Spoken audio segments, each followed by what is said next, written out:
Yo, what's up guys? Skate Pinoy.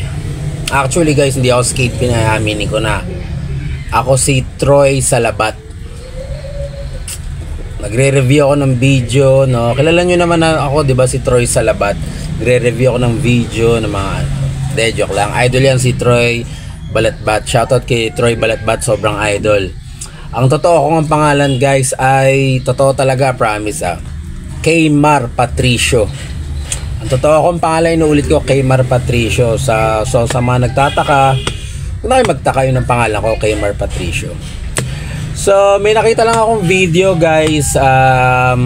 Tignan lang natin, no? Kasi, ang weird Kung makikita nyo, ito na yung video, pakita ko na sa inyo. Yan, no? Diba? Meron palang training facility ng skateboard na ganito. Parang may tali ka sa likod para makabalance ka ng maayos. Tapos makakapag-grind ka, makakapag-flip ka. Parang syempre makakabalance ka, may tali ka, hindi ka tutumba agad, no? Pero kasi pag ganito parang mahinang nilalang ka. Pag may training facility na ganyan na may tali sa likod, parang mahinang nilalang ka. Kasi pag skater ka, dapat sa pinatibay ka ng streets, pinatibay ka ng park, alam mo, pinatibay ka ng baksak, ng baldog. Ganun dapat ang tunay na skater. Pag ganito parang mahinang nilalang na posero Pero opinion ko lang naman to, kanya-kanya tayong trip. Kung dyan siya masaya, bahala ka sa buhay mo. Opinion ko lang to. Tayo na sabihin nyo naman, putangin naman, Skate Pinoy, putangin naman. Tain nyo opinion ko, bahala kayo sa opinion nyo. Para sa akin, pag ganito, mahinang nilalang. May tali sa likod, tapos mag-grind ka, mag-skate ka. Kaya nga yung skateboarding guys, naiiba yan sa ibang-iba tayo sa mga basketball player, sa football player, sa mga gymnast. Meron silang training facility. Kaya ang gagaling nila ng solid. Pero yung mga skater talaga, 'di ba? Gumagaling 'yun ng walang training facility. Gumagaling sila pag humampas yung ulo nila sa semento, pag nabali yung kamay. Yun yung nagpapatibay saka nagpapaastig ng skater talaga. Yun yung kumbaga pinagkaiba natin sa ibang sports, 'di ba? Kasi yung sports puro kaartihan, puro pera, puro alam mo 'yon. Yung pag skateboarding ibang-iba 'yun Poking ina, skateboarding dapat radical ka, handa ka mabasag yung mukha mo, handa kang malagas yung ngipin mo, handa ka magkaputok sa leeg. Ito skateboarding. Kaya yung skateboarding sobrang astig na talaga nun Parang BMX din, pareho lang din naman 'yon, 'di ba? Pero 'di ba, yung ganito tangina may training facility, may tali ka sa likod. Diba? Ayoko sabihin pero sinasabi ko na din na pang mahinang nila lang. Pag magaganito ka, tas sobrang galing mo sa skateboard, diba? Tapos, yan ang pinanggalingan mo. Kaya ka gumaling sa skateboard kasi may tali ka sa likod. Tangin ang hinang nila lang mo, men. Huwag ka na mag-skate, tangina. Pero, opinion, inuulit ko, mga puking ina nyo, opinion sa mamaya, dahil na naman magko-comment yan, maghahamon ng suntukan sa comment section dahil sa mga video na to na, tangina mo, ganito, binababoy mo skateboarding community. Wala akong pake, putang ina nyo. Naghahamon pa suntukan sa comment section ng puta. Sa tingin mo, papatulang kita. Sa tingin mo, mag-aaksaya ako ng mga panahon sa mga gano'n. Wala akong pake. Basta sinasabi ko yung gusto kong sabihin, walang makakapigil sa akin. Gano'n lang kasimple yun.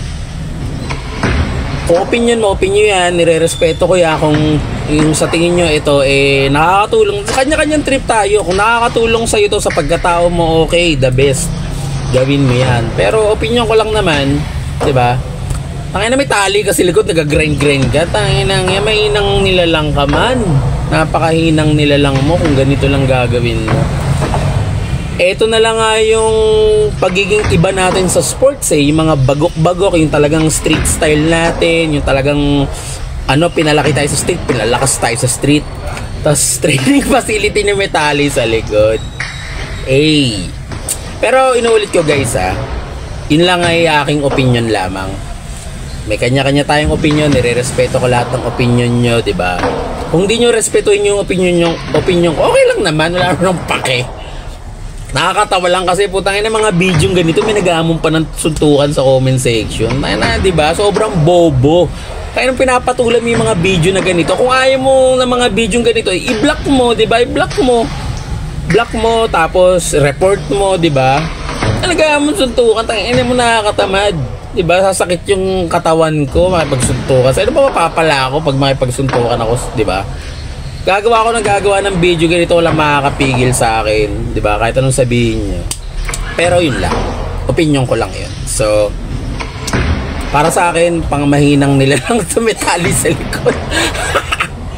Pero yun lang naman guys, bahala kayo sa buhay nyo. Skate safe pala. Di, huwag kayong mag-skate. Tangina, skate safe. Pang mahinang nila lang. Pag sinabi skate safe, mahinang nila lang yun. Mga skater radikal. Hindi balat sibuyas sa mga solid na skater. Tangina, skate safe. Ano yun? Hindi skate safe. Tangina, no skate safe. Ano ba kabaliktaran ng no skate safe? Pero yun lang naman, de, joke lang yung skate safe. Pero syempre radikal na mga skater. Dapat solid, radikal. Mag-post lang ng video. Dahil naman binababoy yung skate safe. Ulul. Ang pake. So yun lang guys, de, joke lang. Stay safe lang lahat. Skate safe. Yan, next video. Oy, tangina, wala na pala akong damit. Tangina kasi itong Volcom na to sa Kabans. Ayaw pa akong padala ng damit eh. Iniintay ko yung Volcom o Vans magpadala sa akin ng sponsor na damit. Siguro mga 15 years. Pero naman ako, hindi naman ako nagmamadali. Patient akong tao. So kung magbabadala yung Volcom, Vans o kahit anong skate company, nag-iintay naman ako. Pero 15 years na ako nag-iintay. Pero hindi naman ako nagmamadali. Tain na sa inyo, yun lang. Skate safe mga gar. Bye bye.